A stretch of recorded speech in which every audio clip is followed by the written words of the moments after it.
Je pense que ce que je dirais, c'est aux personnes de vraiment prendre le lead de leur vie, puis aussi de prendre part à leur collectivité, que ce soit locale ou mondiale.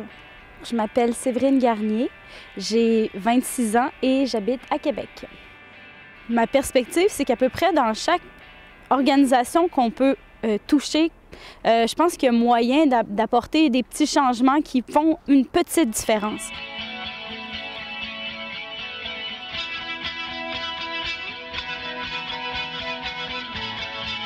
Dans plusieurs universités, il y a des comités locaux qui organisent des activités en lien avec des campagnes que la maison mère met sur pied. Mais je dirais qu'à l'Université Laval, étant donné qu'on a une belle équipe, on participe à la majorité des campagnes, dont le Vélo-Sida, le parrainage d'étudiants réfugiés aussi. Quand on met un projet sur pied, on monte des photos, on parle à la personne comme si elle était vraiment concernée, comme si elle pouvait faire la différence, elle aussi, mais sans nécessairement tomber dans le fatalisme ou le sensationnalisme. C'est vraiment intéressant de travailler chacun avec notre perspective, nos outils, nos points de vue, notre fraîcheur, notre expérience, pour construire des projets qui sont vraiment mobilisants.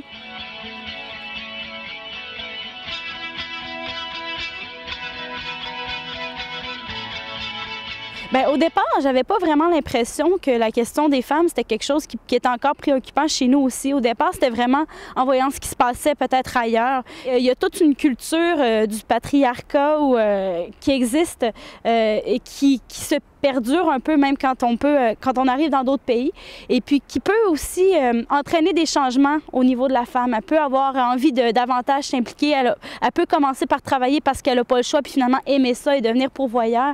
Ceux que j'ai rencontrés qui viennent d'Amérique latine, c'est des gens qui, de près ou de loin, ont touché à des luttes sociales. Donc, dans leur pays, déjà, avaient un certain pouvoir d'agir. Mais comment ce pouvoir d'agir-là se manifeste ici, sur place? Comment on peut montrer que ces citoyens-là sont des citoyens qui ont des choses à apporter à la société d'accueil? Quand on n'a pas beaucoup de moyens, on peut faire la différence. Donc, quand on est dans un contexte qui est favorisant, je pense qu'il n'y a comme pas vraiment de raison de ne pas faire la différence.